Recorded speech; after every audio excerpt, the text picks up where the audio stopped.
और यहाँ रुक करेंगे बड़ी खबर का, जहां रूस के कजान में ड्रोन से 9/11 जैसा हमला हुआ है। बहुमंजिला इमारत से टकराया एक ड्रोन और 3 इमारतों को टारगेट करके अटैक किया गया है।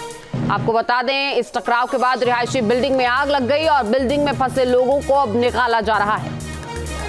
ये तस्वीर आप देख रहे हैं, रूस के कजान में यह हमला हुआ है और बिल्कुल वैसा ही मंजर जैसा 9/11 का था।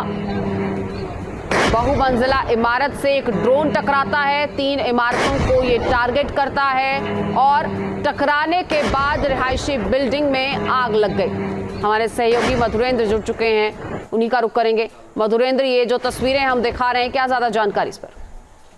देखिए, कजान शहर वही है जहां पर अभी हाल ही में हमने देखा था कि किस तरह से दुनिया के तमाम बड़े देशों का सबसे बड़ा सम्मेलन हुआ था, यानी ब्रिक्स हुआ था, जिसको रसिया ने होस्ट किया था। और इस शहर को निशाना बनाना अपने आप में देखिए तो न सिर्फ रूस पर बल्कि रूस के नेतृत्व में ब्रिक्स के बढ़ते प्रभाव क्षेत्र को भी टारगेट किया गया है। 9/11 की तरह हमला हुआ है, इसमें बिल्डिंग को आगे गई है, विजुअल्स बता रहे हैं किस तरह से ये भयानक हमला हुआ है। सबसे बड़ी बात की जो लॉन्ग रेंज मिसाइल यूज करने की क्षमता को दरअसल एक तरह से देखा जाए उस पर ब्रेक लगाने का काम अमेरिका ने किया था।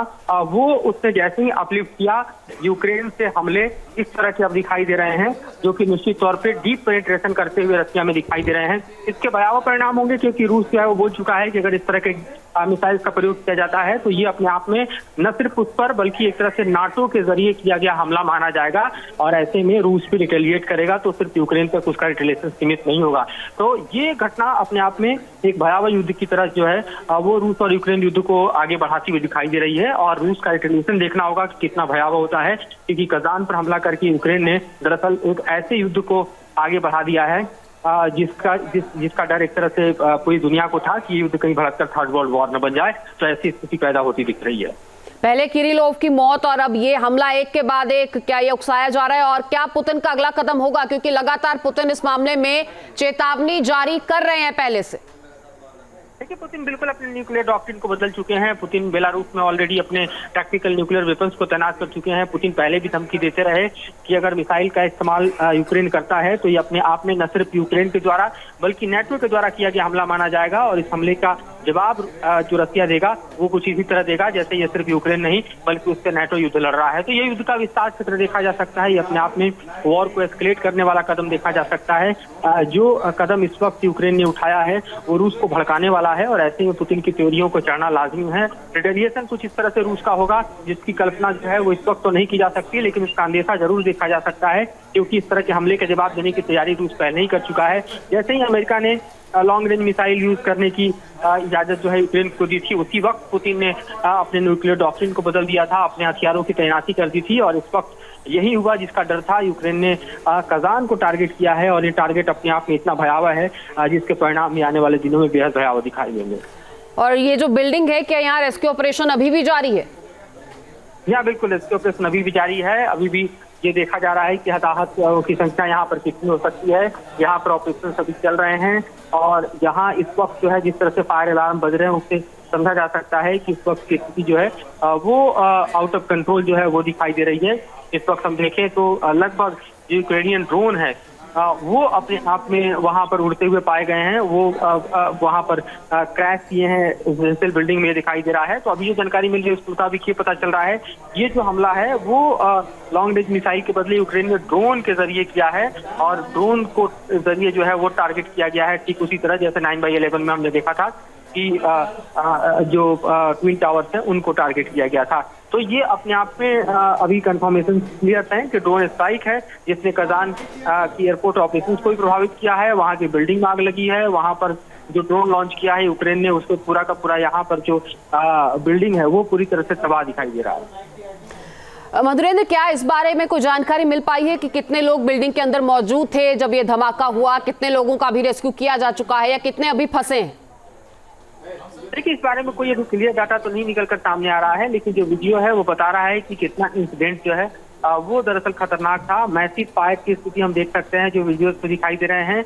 और ये आरोप लग रहे हैं कि ये दरअसल ड्रोन के द्वारा ही किया गया हमला था, जो कि बेहद सफल रहा है। और यूक्रेन ने इस हमले को अंजाम देते हुए रूस को ये बतला दिया है कि जो जो वॉर कैपेबिलिटीज हैं, जिसमें हाइब्रिड वॉर कैपेबिलिटी यूक्रेन की बेहद हम कह सकते हैं कि प्रभावशाली है, उसका एक नज़ारा इसके जरिए देखा जा सकता है। तो अभी फिलहाल जो वीडियो और उससे जुड़ी हुई जो जानकारी है वो निकलकर सामने आ रही है। औपचारिक तौर पर अभी कुछ भी जानकारी जो है वो रूस की तरफ से नहीं दी गई है, सिर्फ विजुअल्स जो है वो वायरल हो रहे हैं और ये अपने आप में पुष्टि हो चुकी है।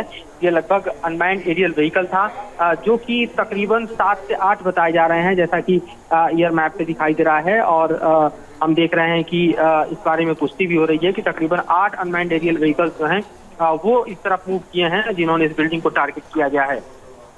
मधुरेंद्र, इस तरह के हमलों को प्लान किया जाना और फिर उसका एग्जीक्यूशन भी हो जाना, क्या ये कहीं ना कहीं रूस की जो इंटेलिजेंस है उस पर भी सवाल खड़े करता है?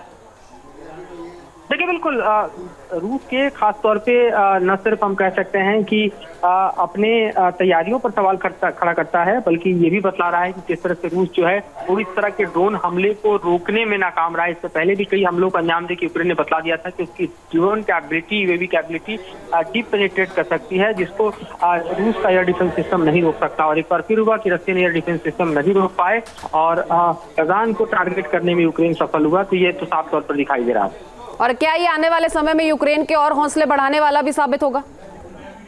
बिल्कुल, न्यू वॉरफेयर में यूक्रेन के हौसले बुलंद दिखाई दे रहे हैं। इस तरह की यूएवी और ड्रोन के जरिए हमले करके जिस तरह से टारगेट कर रहा है, और साफ तौर पर देखा जा सकता है कि किस तरह से यूक्रेन के हौसले बुलंद हैं और वो रश के भीतर डीप पेनिट्रेट करके अपने टारगेट को हिट करने में लगातार कामयाब दिखाई दे रहा है।